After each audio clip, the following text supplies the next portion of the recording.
In fact, it is the oldest university in the world. The oldest university was not Oxford. It was not Oxford. It wasn't even Al-Azhar in Cairo. This even predates Al-Azhar in Cairo.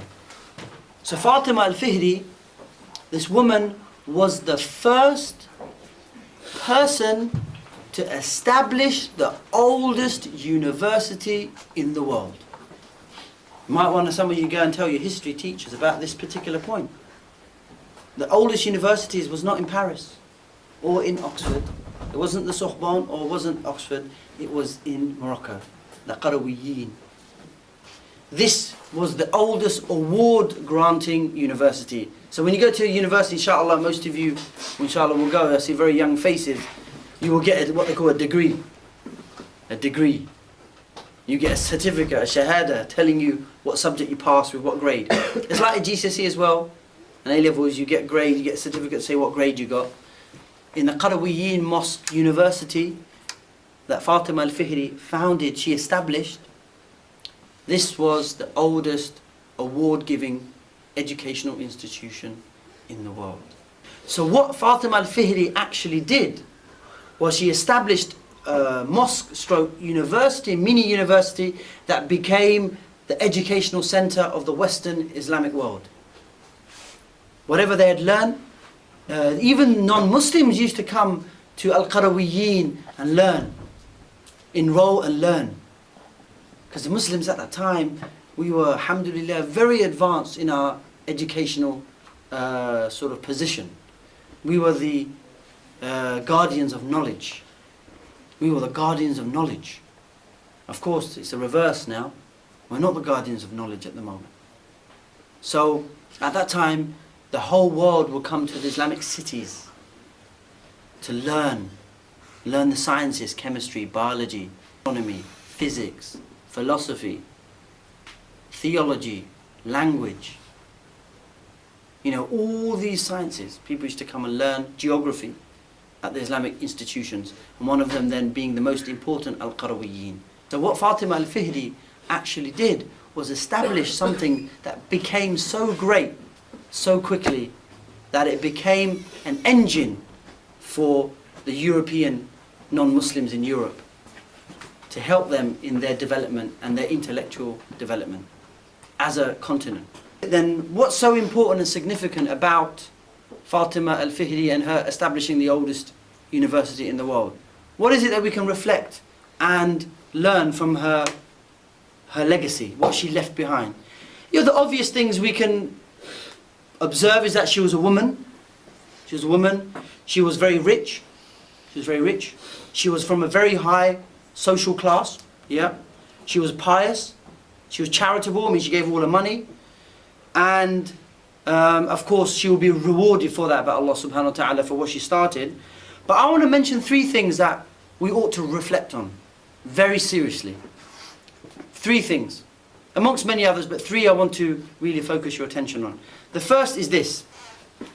Fatima al-Fihri establishes a university. Yeah? Now think about that. And think about now the times that we're living in. Especially the young girls, our sisters out there. You know, the young girls, are given a vision in life, a kind of aim in life, that really only talks about their physical beauty and what they own. Girls today are given a vision in life that all that matters really is how you look, your physical beauty, and what you own, what you have. So the physical beauty, you know, like orange tans, you know, like tangerines, yeah, you know, lying on a sunbed or putting a fake lotion on, you know, the body size, the perfect body size, whether it is 6, 8, whatever it is, you know, your designer labels, you know, these kind of physical things. And the other thing they're told, or young girls are sort of pushed, the vision they're pushed, is you have it's all about your personal pleasure. It's all about having a good time, partying, falling over in the street drunk, you know, all these kind of things. It's all about your happiness, your personal pleasure. It's all about you feeling good.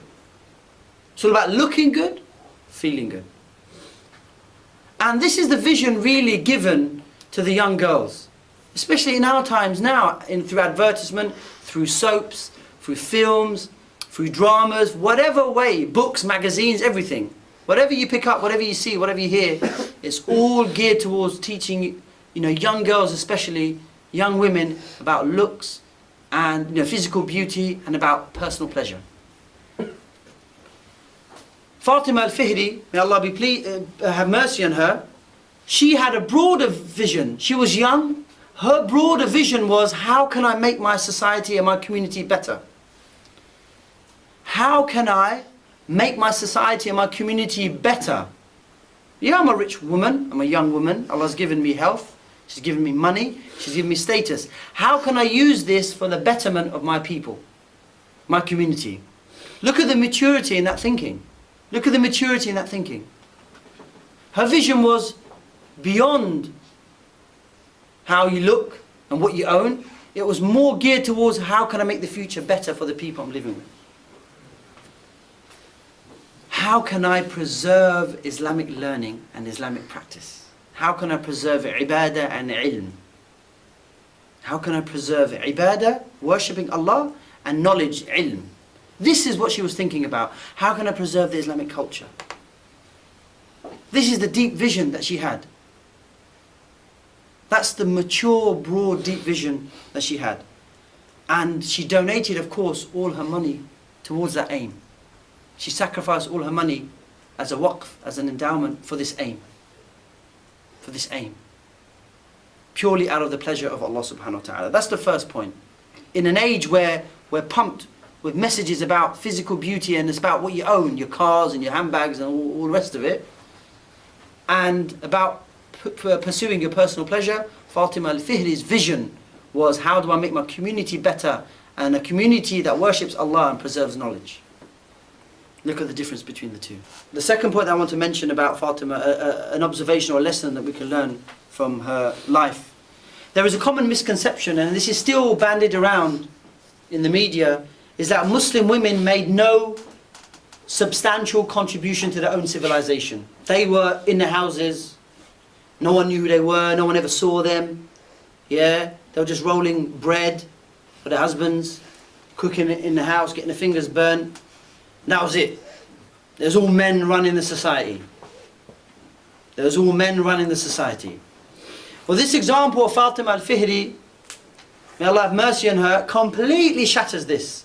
And we're talking about 200 years after the Prophet. So it's early period of Islam. We're not talking about 100 years ago. We're not talking about 200 years ago. We're not talking about 300. We're talking about over 1,000 years ago.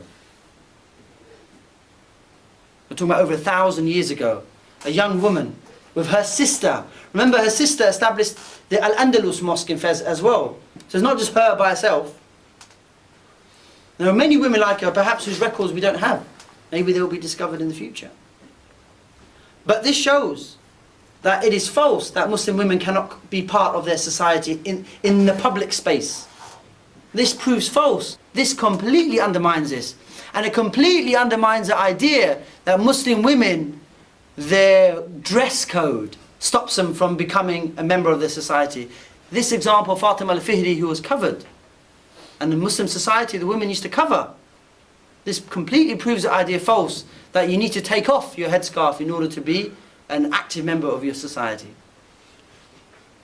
So this idea in the West that Muslim women are mute, they have no voice in Islamic history, they didn't do anything, they weren't teachers, they weren't scholars, they weren't businesswomen, we don't know anything about them. This is completely false.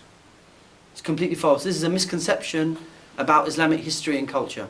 So from this point, women, especially Muslim women, should feel emboldened, empowered and proud of their Islamic values. That this is what Islam allows, before even Europe recognized women as being fully human. These rights were given to women, and women enjoyed that freedom under Islam, because the Sharia allowed it. So we should feel very proud of our culture and our heritage. That our deen really is about human flourishing, making society better. Making society better. Fatima al-Fihri's life, may Allah have mercy on her, should make us think, should prompt us to think as Muslims about how we can take her example and contextualize it for our own personal lives. Especially the Muslim sisters. How do we make our lives relate to what she did? Really, we should think about that. Our purpose in life really isn't just about a car's career and companionship. You know, the 3 C's. Yeah, having a car, having a career, and meeting someone. Yes, these things are part of life, to own these things, but they're not the ultimate purpose in life. What Fatima al-Fihri's life should make us think about, her sacrifice, her extreme charity, her piety, her active engagement, her hard work, all this should make us think about that, you know, I want to be someone who wants to make my society better. In fact, I want to be someone who wants to make the world better. Fatima al-Fihri made her society, her locality better. We should be thinking, how can I be someone who wants to change my society that I live in and wants to even change the world to make it a better place to live in? To make it a better place to live in. To make it a place that made Fatima al-Fihri the woman, the young woman she was. To make her the young, mature, intellectual, pious woman she was. And so I really urge you all to think about it. To think about what she's done. Go study the Qarawiyyin, go study the history of what this university, how it was established and what it's about. This is part of our history.